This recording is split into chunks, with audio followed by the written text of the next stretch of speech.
Welcome everyone here. My name is Andy Cook and I'm Chief Executive of the Centre for Social Justice. And I'd like to welcome you all here to the launch of the Social Justice Commission's report, Two Nations, the State of Poverty in the UK. I'd like to thank everyone for being here today, but also those joining us online, of which there are many, I'm told. And none of this would be possible without the sponsors of the big listens that we ran across the country, loads of them with hundreds of charities and people. And I want to particularly thank the Charities Aid Foundation, Henry Smith Charity and Matthew Ferry for making that all possible. It is the basis on which we've rested this report on. I firstly want to thank the Commission and introduce them all, who we've assembled in a similar way to Westlife, circa 1996. I know Lord King was particularly happy about sitting on a stool. We have Martin Ivens, former editor of the Sunday Times and now of the TLS, who's chair of the Commission. Andy Burnham, Mayor of Manchester, who should be appearing on a screen at any stage soon. I think he's got travel issues there. He's in charge of the buses, so only one person to blame on that. And we have Miriam Cates, Conservative MP for Penistone and Stocksbridge. Lord King, former chair of the Bank of England. Mercy Muroki, journalist and broadcaster and great friend of the CSJ. And Liz Earle, businesswoman, entrepreneur, and the firm favourite of my wife, certainly. She's a massive investor in those products. I also want to welcome Sir Iain, our founder and chair. There's a couple of commissioners who couldn't be here this morning. That's Stephen Timms, Sir Stephen Timms, former Lib Dem leader Tim Farron, and Josh Babarinde as well. Lawrence Hancock, CEO of Boathouse Youth. That's it. That's all the intros done. In terms of batting order for today, we're going to start with a brief overview of the Two Nations report from the CSJ's Deputy Policy Director, Sophia Warringer. And then we're going to take questions from the floor, get straight into it and hear from the commissioners on different questions. Finally, Sir Iain is going to finish with a few words.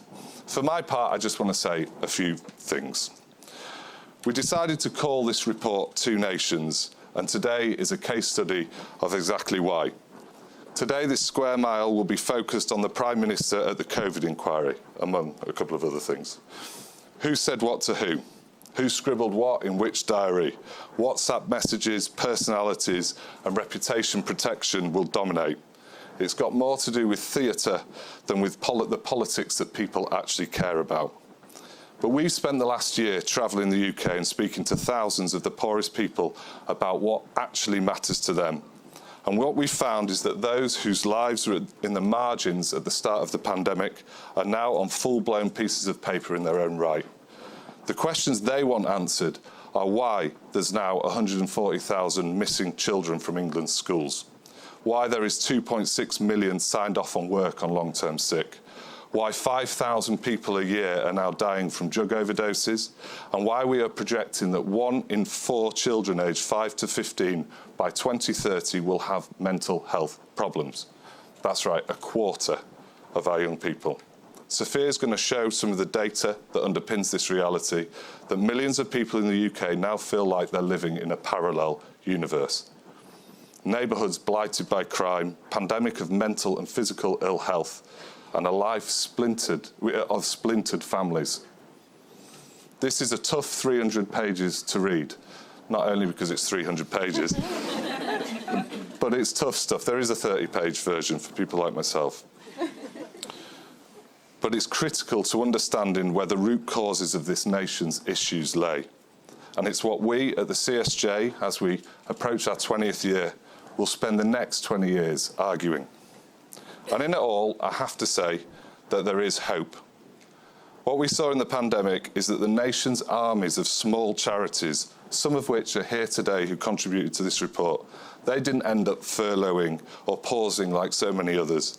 They cracked on, determined to save and sustain those for which they are charged. And the reason that we've spoken to so many of them is that they are already addressing and overcoming the toughest problems highlighted in the report today. The solutions to these issues are out there if we take the time to find them. And we look forward to welcoming you all back in the spring, where we'll show you what we've found. Thank you for being here today, but this is only the start. Sophia, over to you.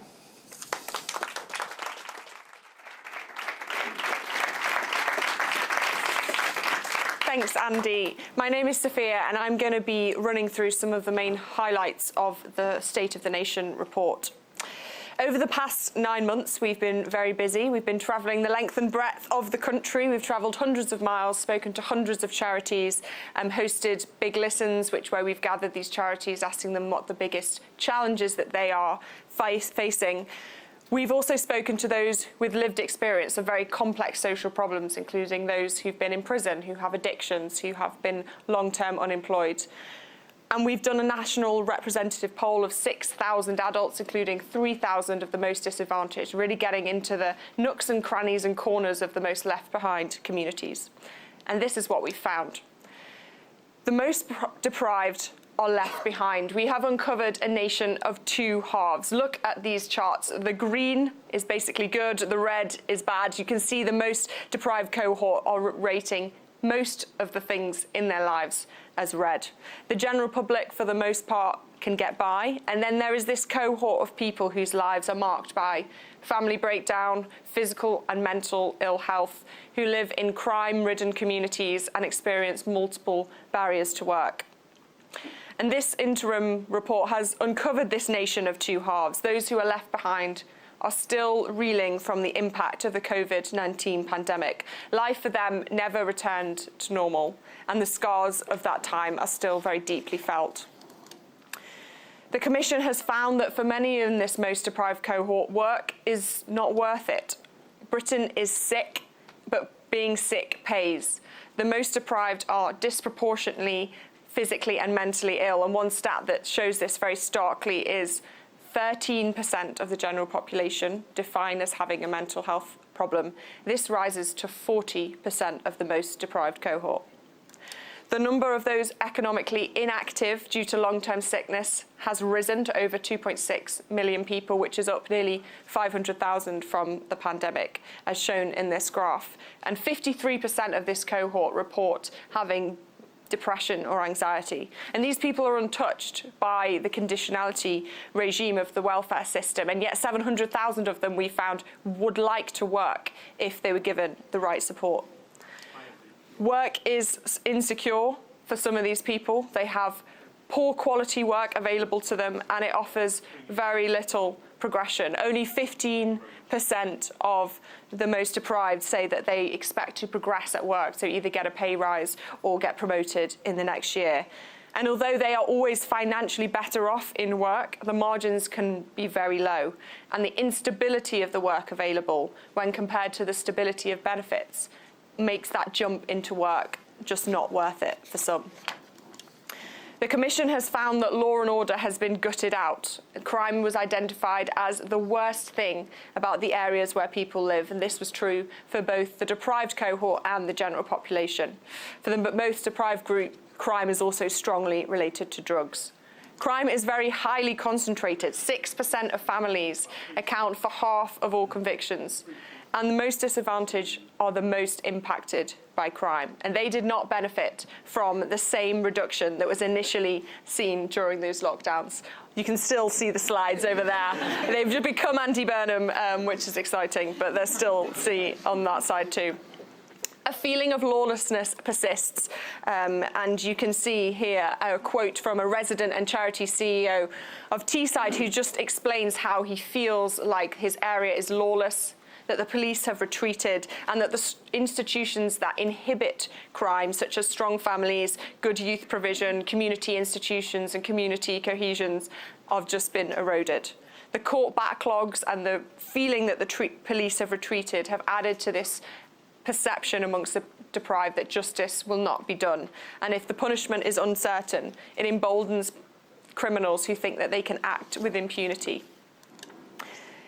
Housing is poor. 3/4 of the most deprived worry about the cost, security or quality of housing in some capacity, compared to just over half of the general public. And housing has become a key barrier for many looking to try to escape poverty. Addiction is rife. Before the COVID-19 pandemic, deaths from alcohol poisoning had begun to drop. But then they rose again, 15.4% following the lockdown. Nearly 5,000 people per year dying from drug poisonings, which is up 80% from a decade ago. And it was a very high relapse rate during the lockdown. People who had recovered, over a third reported relapsing. More people using Class A drugs over a lifetime than 2 decades ago too. There's also been a 63% increase in number of people dying on methadone than before the pandemic. And our most deprived communities are telling us that becoming addicted is easy. 80% of those who use cannabis over the last year say that it is easy to obtain within 24 hours. Our families that we spoke to report feeling very fragile, and yet the general public see family as the central thing to determining a person's success and well-being. Over 2/3 of the general public say it is the most important aspect. But time and time again, when we speak to those dealing with the worst impacts and effects of poverty on the ground, they are frustrated at how little those shaping the political debate talk about this important issue. A small charity working in London typified this experience, saying how central they saw family to everything.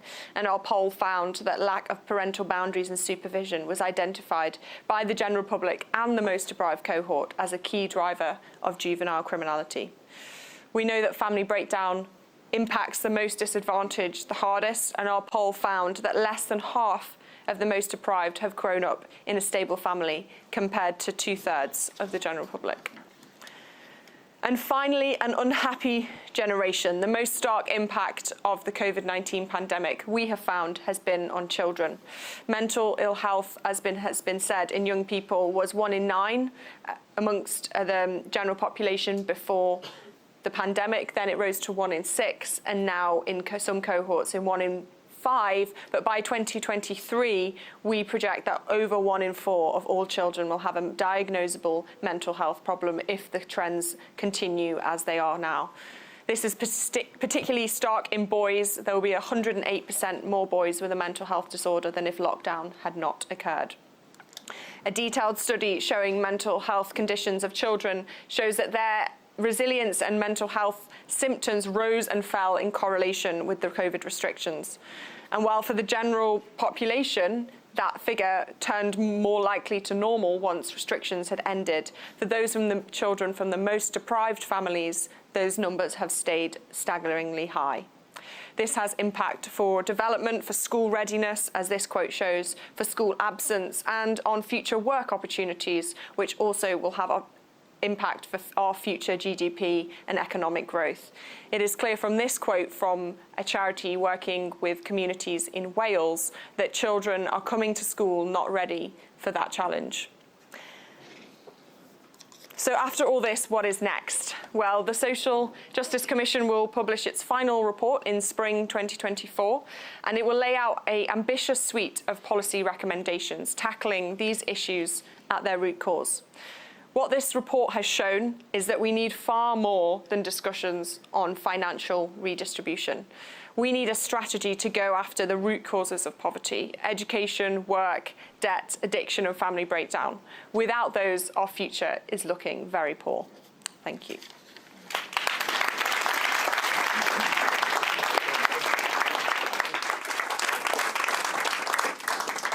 Thanks, Sophia. Sophia will be available for all Christmas dinners and uplifting speeches. It's very stark and very difficult, but that's why we're all here, because we want to see some change. I just want to hand over to Martin, who's going to just say a couple of words as Chair of the Commission. Thank you very much for that. As was pointed out earlier by Andy, there's an inquiry going on down the road into some of the effects of the lockdown. It seems to be doing a very good job of shifting blame amongst the politicians. I mean, who am I to knock that? I made a very good living as editor of the Sunday Times for years, apportioning blame amongst politicians of all parties. But there's a more serious job to be done. We can't wait until 2026 or some notional date. We've got to work now and look at the damage that's been done over the last few years. And I think I'd just like to commend the team here for doing an amazing job. I mean, I think showing up perhaps some of the political class and some of the areas of government, doing the job perhaps that they should have been doing for a long time ago. Another one, I think this is the report works within a great tradition. Broken Britain itself, I think, was a fantastic piece of groundworking research. It goes back, but there is a British tradition. It's a non-partisan tradition. It goes back through Beveridge. It goes back to the 19th century, to Mayhew's reports on London, to Rowntree's in York and the East End. And it seems, I was honoured to be asked, because I think it's part of a journalist's job to look around and make their readers aware of what's going on in a wider society. So I'd like to thank Sir Iain and others for pulling me in on this one. I think it's been eye-opening. I think the approach, which is to present the facts in a non-partisan way, I think that performs an invaluable service. You can't argue with what the research has come up with. This is not a party political issue. I'm so glad we have a representative team from right across the political spectrum. And finally, just on a personal note, I'm a father. I'm a lucky father. I'm well off, but my children were sent back from university during lockdown. My daughter couldn't go to school.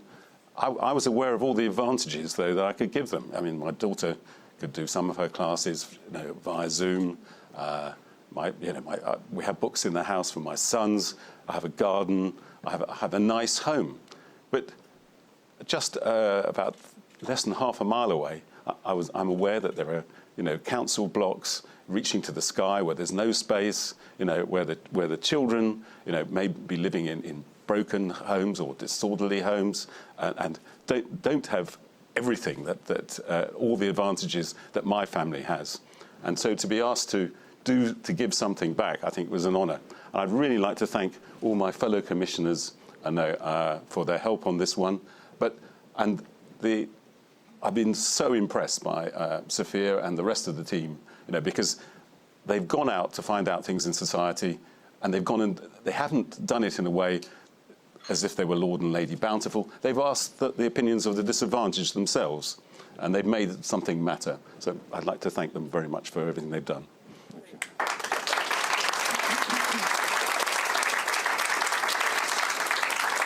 OK, one final thank you, and that's to Joe Shallum, who's in the corner. This report wouldn't have been happening without Joe. It's great to have you back here, listening and then enacting it now that you're in government. OK. Rather than going around a load of other things, we want to open up for questions. You come to these events and hear lots of different speeches. We want to get straight into questions. We've got about 25 minutes or so. Please make your questions brief and not major statements, and see who you might like to direct them to. So, where do we want to start? Right at the back, in the green jumper. If you wait for the mic, then everyone can hear you online. Hello, Simon Fan from Truro Food Bank. My question is this. When I started doing this role 4 years ago, the idea was that I should be making myself redundant. The only time that I've had a job that I should be making myself redundant. Demand has doubled. We now have community outreach pharmacists, debt advisors, citizens advice advisors at Food Bank. It's not just about food. When the suite of policies are published next year, there is so much now reliance on the voluntary sector. It's become embedded. It has become the norm.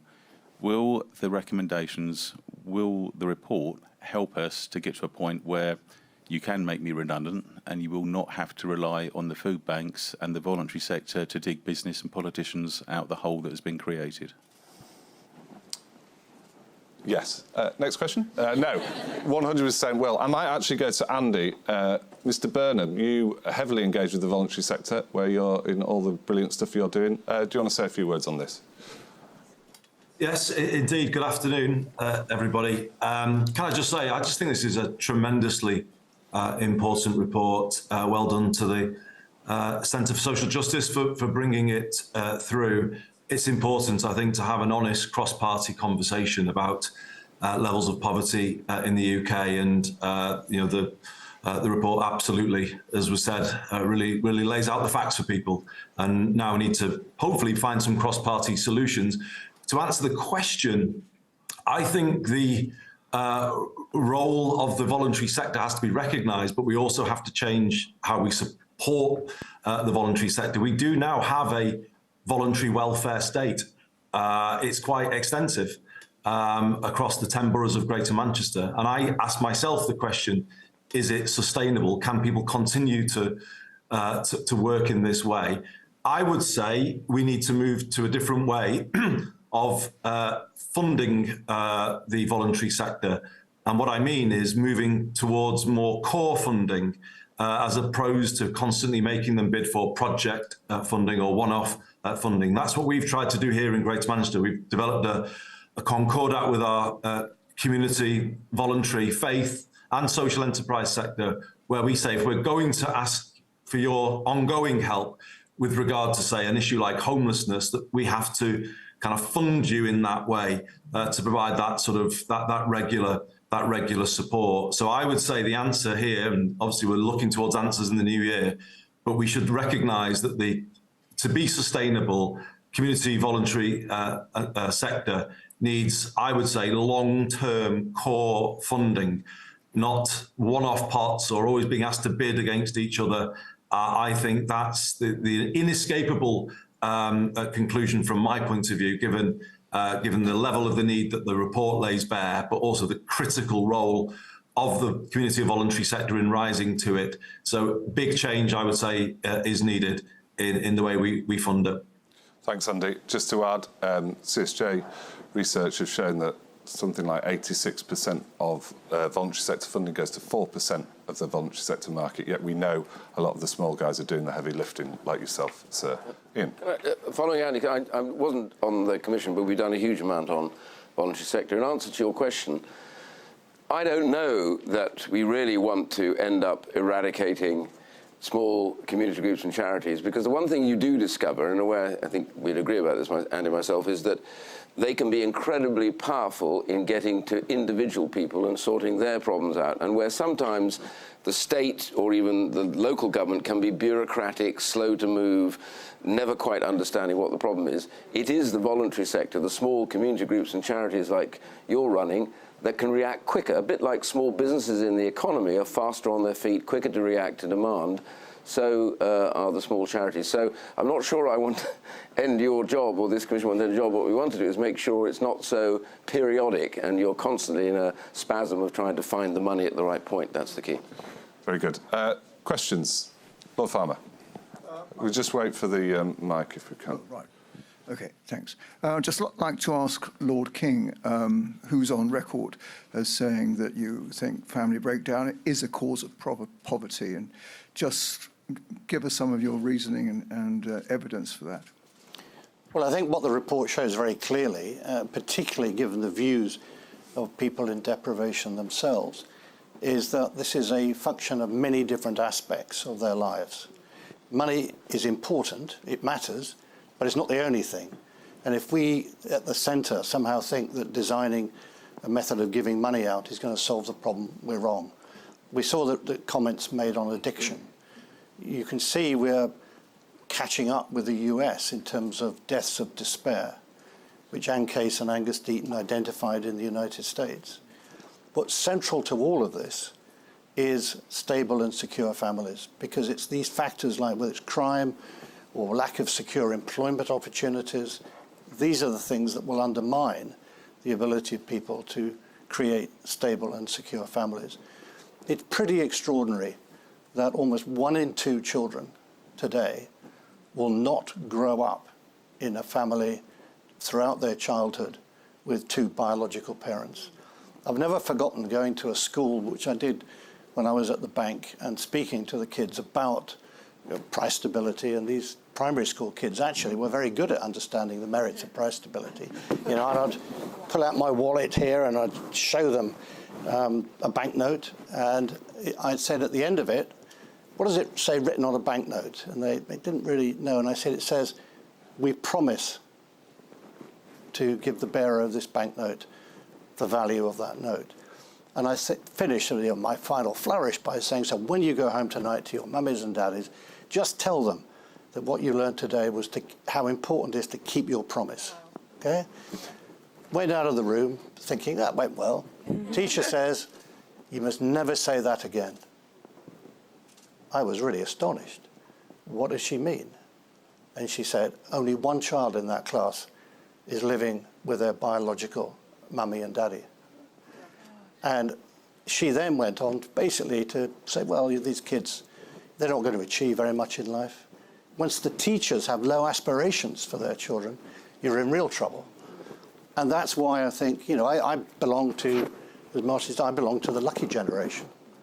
I was fortunate to be born in 1948, totally free education at every stage of my life, no student debt, go and be a foreign student, all paid for, get on the housing ladder, when it was possible to do so.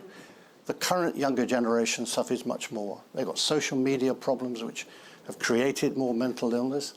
But a lot of this is linked to the need to belong to a stable and secure family for their own mental well-being. Yeah.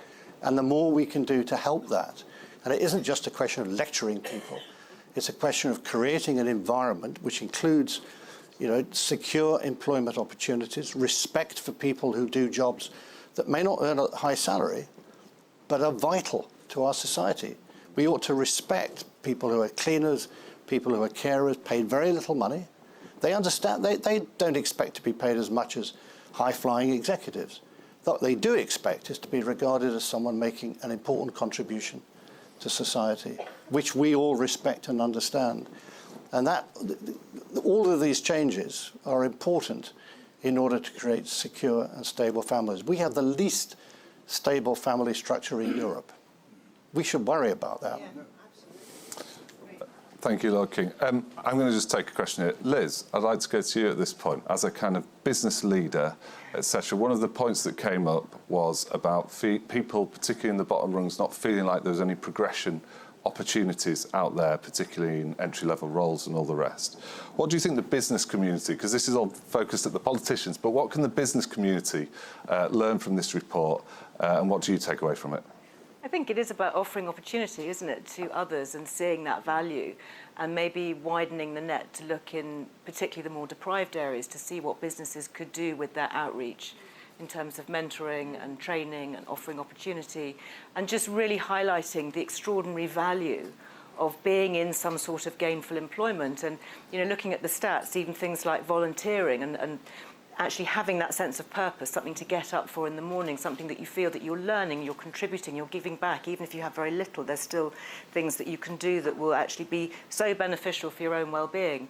And I think if businesses can be encouraged to see that value that they can create within their own local communities, that frankly is not a great cost, but does offer huge potential in a way that perhaps the state can't intervene because they're not running individual businesses.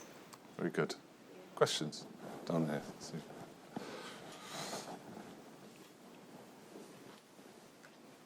Hi, Sue from The Telegraph. Just a general question to all of the panel. What do you it's a very big report, but what do you think is the most lasting impact of lockdown, if you were to pick one or two individual things, and what should be done to tackle it? And if I could follow up on Lord Farmer's question to Lord King. I mean, you talk about in the report there should be more done to support the family, but you can't legislate for respect or social norms. So do you think that should be done through the tax system as well? Let's start with the general, and we'll go Mercy. Well, I think undoubtedly it's what has happened to children, the missing children of lockdown, whether we're talking about children's mental health. I think young people were already in a position where, as you say, Lord King, we've got social media, we've got all these pressures. We're living in a different world where young people are facing all these pressures in the first place. And clearly, lockdown had a huge impact on all kids, but in particular, the most disadvantaged kids. And I'm not convinced that that's been taken seriously enough. I'm not convinced enough work is being done to identify those children, to support those children. And ultimately, I know it's cliche, but these children are our future. They literally are our future. And if we don't resolve the issues that children are facing, they're going to compound over time, and we will see an impact on things like crime, things like worklessness. Losing these children means losing them for life if we don't do something about it. So I think that's, for me, is the fundamental point I hope government will take very seriously. Absolutely. Miriam, I'll go to you because you've spoken a number of things, but this in particular, and addressing this question as well about the tax system. Would you change a bit of that? Yes, definitely. I think I would just echo all of Mercy's points. I do think the most long-lasting impact of the lockdown is going to be on our children. I mean, on our economy too, absolutely, but certainly looking far into the future on our children. I think it was perhaps the worst thing that's ever been done to children, certainly since the Second World War, was to close schools for that long. What was the next question? Tax. OK, yes. So how do we fix it? So, yes, of course, you can't legislate for strong marriages and strong families and those kind of things. But the tax system and the law does nudge people in a direction. The law is a teacher. And at the moment, our tax system makes it expensive to stay together as a couple. It makes it far too expensive to have children, very expensive to look after them the way that you would like to do, plus all the other economic factors like housing and things like that. And we could have a very different tax system. In fact, we once did. But we could return to a system of household taxation like many other countries in the Western world have, that give people much more choice about, first of all, how they spend their money, but how they share income between partners. It gives you a benefit for having children rather than making it look like a burden on society. So I think we've got to move in that direction, not just in order to help bring people at the very bottom out of poverty, but also looking to the future. One of the biggest problems we've got in our economy is a lack of children. And it's unsurprising that so few people are having children now, given all these economic pressures and the many other things that we talk about in the report. And, you know, we talk a lot about the pressures on the labour market. They are very real. We're having big debates at the moment about immigration, but ultimately, unless we have enough children, well educated, well cared for, well loved, coming through into the workforce, able to give back to society, we are stuffed economically. So we've got to look after these kids. Very good. The question was addressed to Lord King, so any further comments on the tax situation? Well, we'll come up with proposals next year. This is about the facts, and I think what's very important is that we don't see this as a question of just lecturing people in deprivation and saying you've got it wrong. I think an awful lot of people need to understand, A, how many people there are in deprivation and why it is that there's a whole series of problems that they face. There's no one simple answer that they themselves can say, oh, if I do this, I'll climb out of deprivation. They are in a trap which is not just financial, but it relates to all the other issues of whether it's addiction, whether it's lack of education opportunities for their kids, lack of secure employment opportunities for themselves, problems in housing and crime. And I think one of the aims of this document is actually to make the rest of society aware of the nature of these problems. It's very easy, as Martin said. You know, most of us here are actually in a position where we feel well off. But if you're in deprivation, you suddenly see crime in a way that we don't see it. You see insecure employment in a way that we don't see it. Housing in the way that we don't see it. It's got to be a view that understands all of these problems and how they interact. And I think, to go back to what was said at the beginning with Andy, the idea that central government can simply put out a press release saying this is a new policy and it will solve the problem. This will take 20 years or more to resolve. And it will require, as Andy said, a bipartisan approach, first to accept and understand what the problems are, and then gradually to put in place a whole sequence of measures, which over time will lead to an improvement. So I'm certainly not against changing tax, and I think Miriam's absolutely right that supporting the family financially is a key part of it, but it's only part of it. Okay, very good. Further questions? We'll go here, and then we'll go here. Hi, my name's Aida Cable. I'm the chief executive of a relatively new charity called Thrive at 5. We do what we say on the tin. We have a focus on the youngest in society from pregnancy through to the end of reception. Thank you for such a great report. And thank you for those that have spoken about children. We're missing a couple of words there, babies and toddlers in all of this. And I note we talk about a challenging start in the report, but that children's lives start at pregnancy. We're thinking about the very first years of life. And of course, it's difficult to report on babies' lives and toddlers' lives because you can't listen to them very easily. So a big listen sometimes misses that voice. So no criticism, because it's really hard to reflect what the youngest in our society experience, and we know that the outcomes for our youngest in society are really at risk right now. So we have evidence of those mental health disorders being seen in kids beneath the age of 5. So really a question for us and for the panel and for the CSJ about what is to come. Can we think, and this is a plea, about the opportunity for an intergenerational shift driven by a focus on the early years? And then just the question, that's my plea, a question, will you be looking at the early years as you think about policy? Yes, again, definitely. Miriam?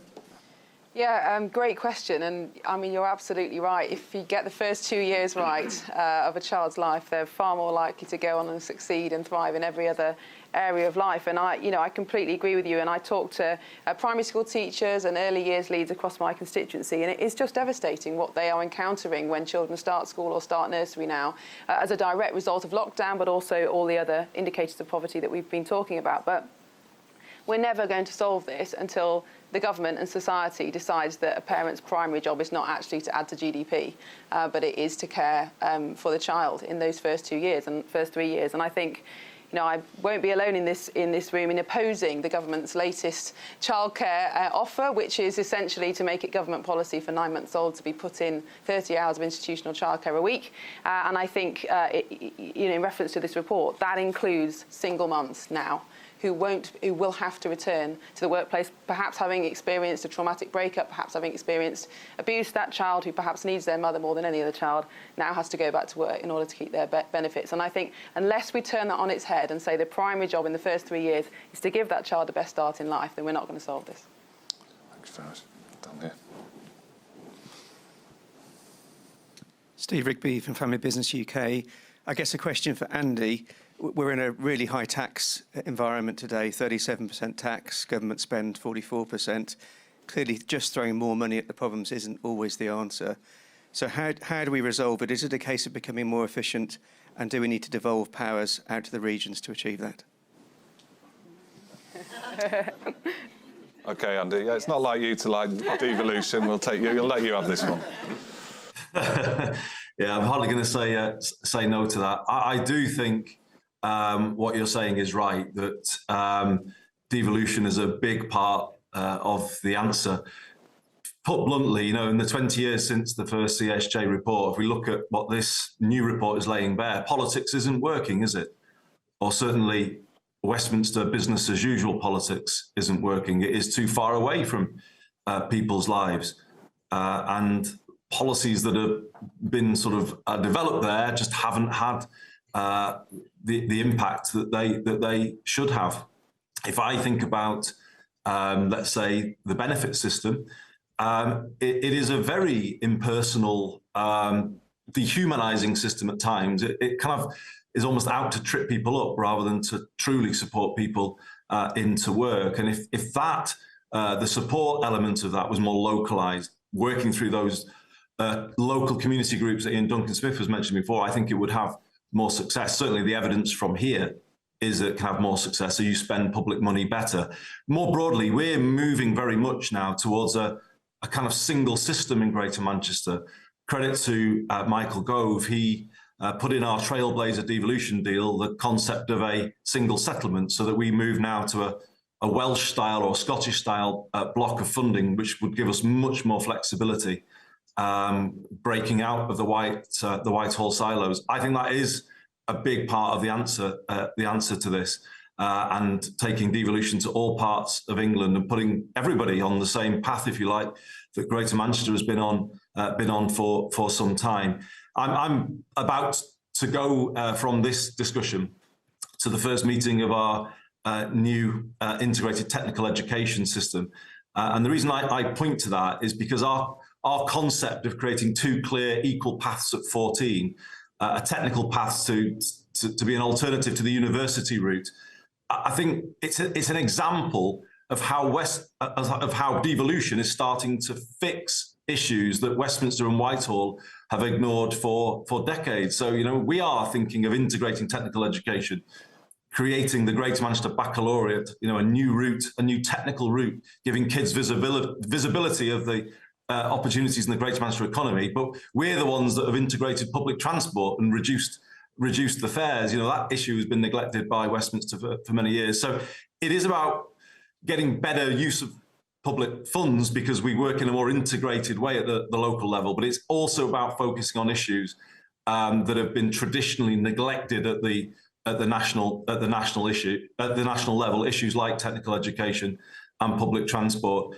And I think if we were to sort of get much more serious about how we deal with some of the issues in this report, I think it is about unlocking a much more bottom-up approach to dealing with these things right across the country, building on what's going on in Greater Manchester, the West Midlands, and the other mayoral combined authorities.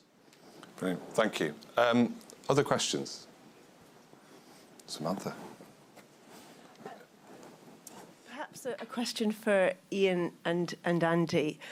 It's great to see this being released at the end of 23, and we're building on these two major combined reports that you did in 2007 and 2014. What from those earlier reports would you say are foundational for what you're trying to do now? Want to go first? No, I don't know how to answer that. Well, first of all, this report is excellent. It's a bit depressing, though, as well, because a lot of these issues that we picked up earlier on are still there. I think a couple of things that have struck me. Number one is back into education. I think this report is really shining a light on the fact that if you are young, if you're not an adult, this is a really tough time at the moment to be a young person because they've never been under more assault. Social media now we can see is really terrible.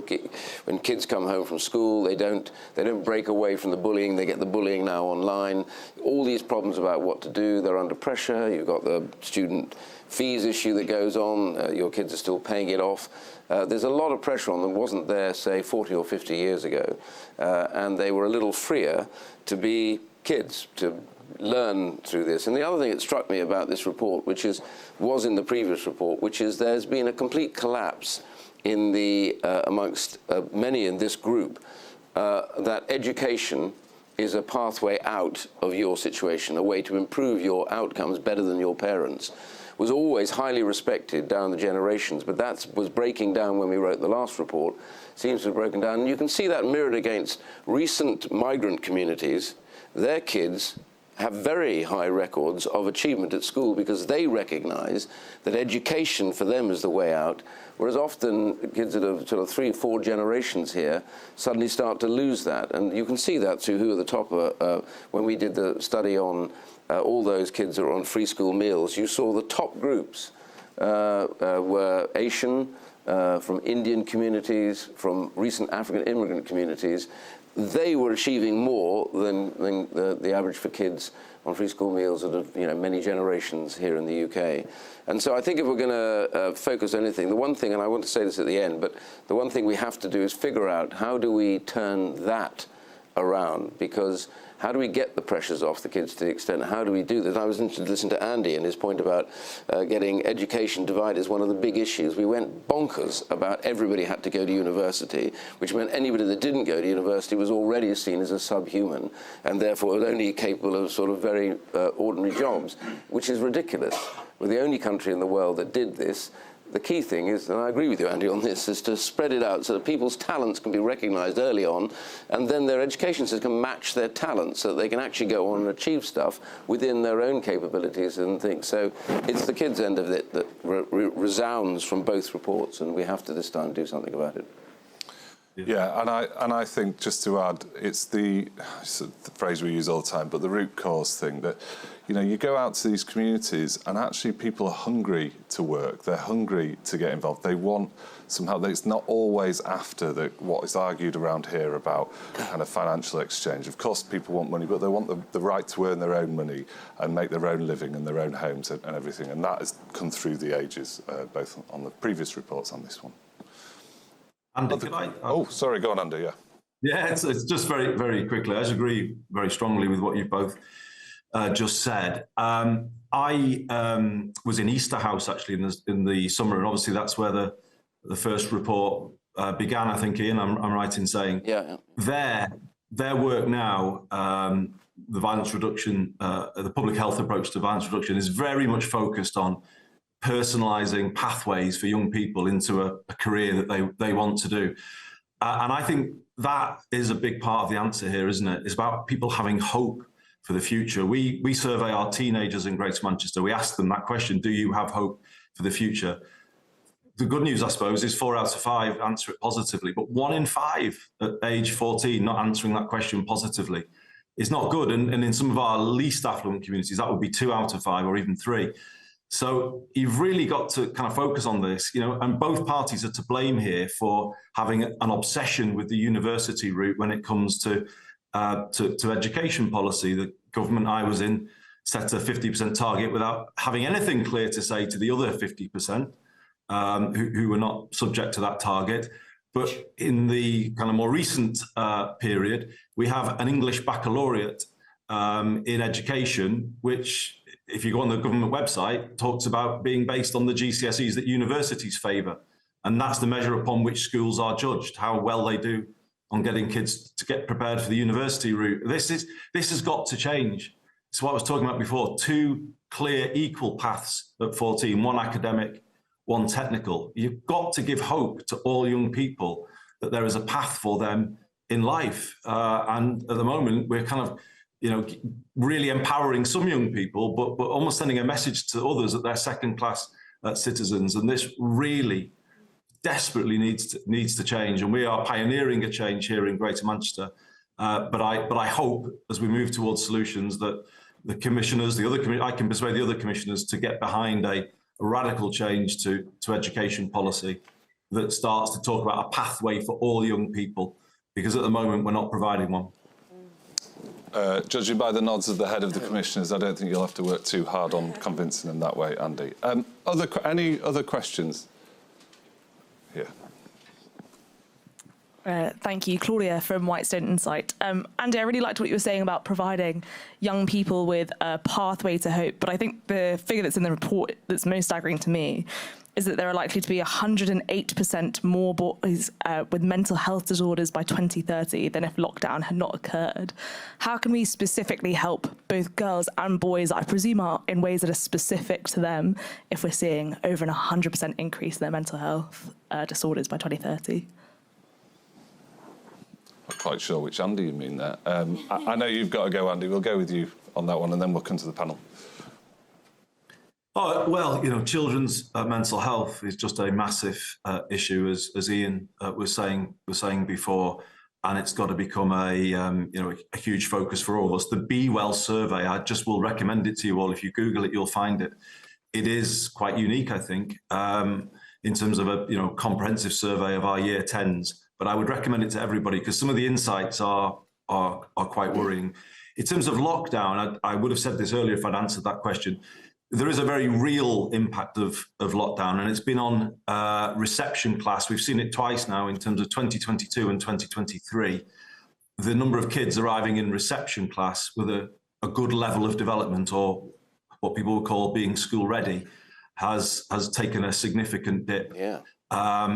And this is a very specific issue that we need to watch, because obviously the evidence is that they never catch up, or if they left in the position that they're in, they'll never catch up.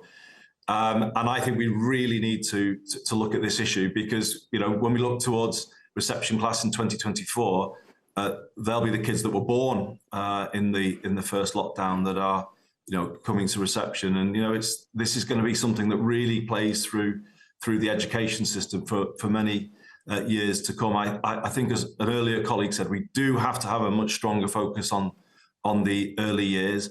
I think it was a mistake not to back the recommendations from Sir Kevin Collins around catch-up funding. I think that catch-up funding should be provided to the kids who've been identified as being in this position, and we shouldn't let them go through primary school without that extra support to bring them back up to a good level of development. But finally, maybe, Andy, my final contribution would be, I think we need to start thinking about Sure Start 2.0.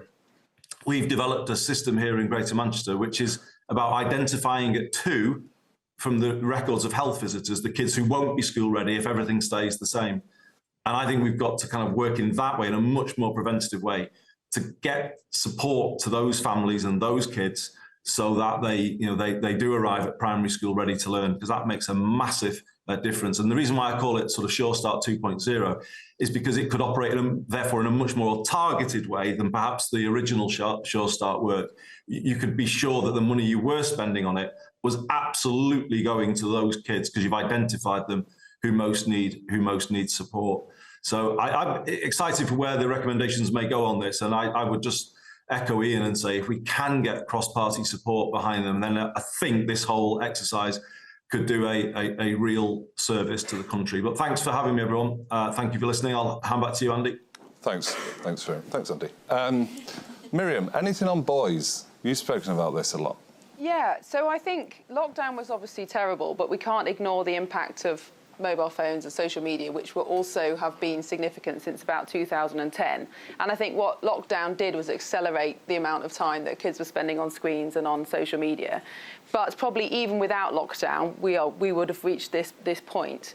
There's some really interesting research in the States by the American psychologist Jonathan Haidt, who's going to be publishing in the spring about the link between social media and really, really appalling mental health, even double the rate of suicides in girls particularly in the States. So I think this is the elephant in the room now is smartphones and social media. And if it was up to me, I think I would ban social media for under 16s and potentially smartphones as well, because I think the increasing evidence is they're so addictive and so harmful, and the meagre benefits of them to children is massively outweighed by the enormous harm. I'm looking at Caroline here. We're on the education committee together. We've just started looking into this. It's very hard to find any benefits really for kids having smartphones. The other thing it's done is kept them inside. And I think particularly for boys, that has been really detrimental to their development. Instead of climbing trees and taking physical risks that help them develop into men, they're gaming, they're watching porn, they're addicted to all sorts of things that are actually ruining their mental health. So I think that is a key driver. But I think linked to the education question, and I very much support what Andy's doing, of course, education is a route out of poverty, but it has to be the right education. And I used to be a secondary school teacher. And I remember looking at lots of 13-year-old boys thinking, how the heck are you going to cope with 5 more years in a classroom? And I do think, particularly for many teenage boys, that classroom-based learning that we're now compelling them to do till 18 is not actually what's best for them. And many 14, 15-year-old boys, they're physically men. They're ready to take some responsibility, and actually having that responsibility of a job, of an apprenticeship, of having to turn up and learn a skill would actually be the making of them. So perhaps we should rethink our education very much like Andy's done for boys particularly, but also for girls, in terms of what's the best way to really keep them keen and keep them motivated through the teenage years. And that's probably not sitting in a classroom for many of them. Agreed. Very good. Lord King. So I think 2 things come out of this very clearly. One is the need for what you might call a holistic approach to thinking about the development of children from when their mothers are pregnant all the way through. All the research says the first 2 years are crucial, but going right through to offering this pathway of hope for all children as they emerge into that period when they become adults. Second key point, I think, that, as Andy says, it's sensible to give much more power to cities, regions, to put in place schemes that are probably better suited to their own localities. But one of the key advantages of this is that you automatically get the example of different kinds of schemes being implemented around the country from which we can learn which ones are going to be the more successful. It's never made any sense just to introduce one change right across the nation. You don't learn enough from that. And to go back to, I do think also that in addition to focusing on non-university pathways, which are absolutely crucial, that sport in schools is fundamentally important to give kids. You can't, I remember I would never have achieved what I did academically if all I did in school was sit in front of a blackboard. I needed sport to give me the motivation to be able to go to school. And kids need that. And we've given that entirely away now to voluntary organisations. It's an extraordinary thing to do. You look at the most successful private schools, they have music, drama, art, sport, all kinds of things other than the national curriculum. And we've tended to focus too much on one thing. The last point I'd make is you referred to Jonathan Haidt. He was a colleague and a friend of mine at New York University, and we would sit there and talk about this a lot because I was teaching in New York.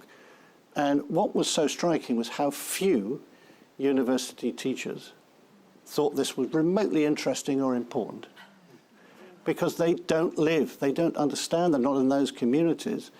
And Jonathan, through his research, has discovered extraordinary facts that people aren't aware, such as in the US, 1 teenage girl in 3 will admit to having contemplated suicide.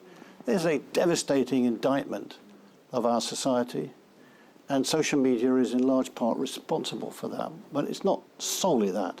It's the whole nexus of things that we've been discussing. So I do think that the big challenge is there isn't some single measure that will solve all problems here. It's going to require a lot of changes in every aspect of how we construct our society. But the most important thing which this report can do is to make people aware of the need to do it. Thank you. Iain, I'd like to invite you to complete. Yeah. I don't know if you stand up here. Busy listening to the others. Thanks. Shall I do it here or shall I? Yeah. We're going to bring this to a close now. Thank you very much indeed. I wasn't one of the commissioners on this. I was quite determined not to be, having been heavily involved in the previous report, Breakdown and then Breakthrough Britain. I think this is an excellent report. It's both depressing and in a way optimistic, because we're going to come to the next phase as to what we should do.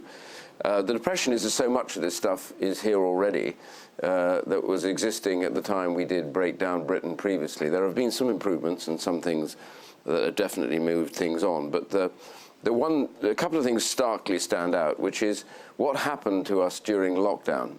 And what bothers me enormously right now is that there seems to be a reluctance to ask the very question that the commissioners have asked here, which is what has happened as a result of lockdown, and then from that, how do we sort it out? The idea that we're losing so many kids out of school who don't even go there anymore, the ghost children as we've called them, the reality that so many kids at university had just a terrible broken period of education. And these are the ones that are least likely to have been affected by the COVID virus.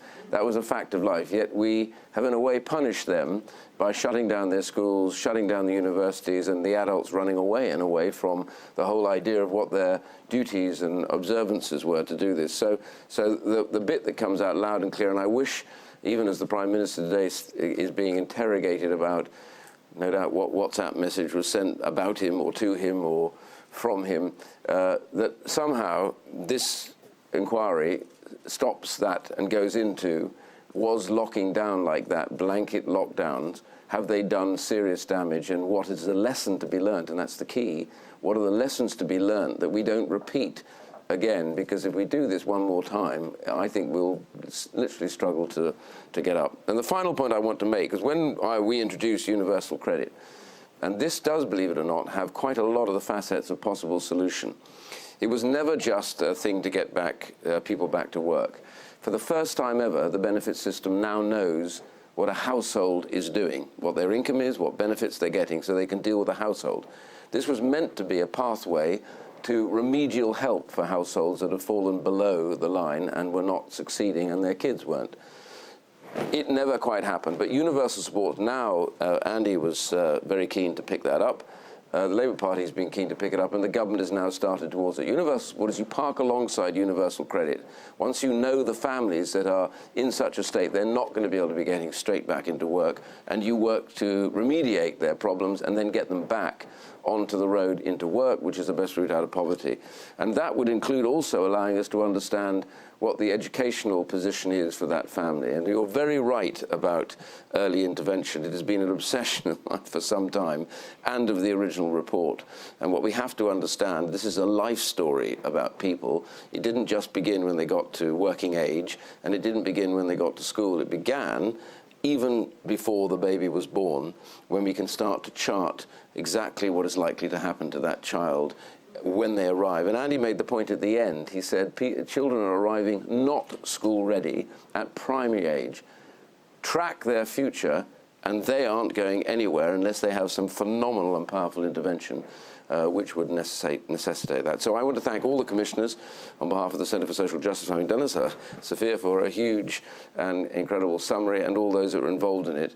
And this is only the beginning. And the honest truth is, at Westminster, we shouldn't be shouting at each other about all sorts of things. What we should be doing is saying, this is a big problem. How do we get together and sort it out? Thank you very much.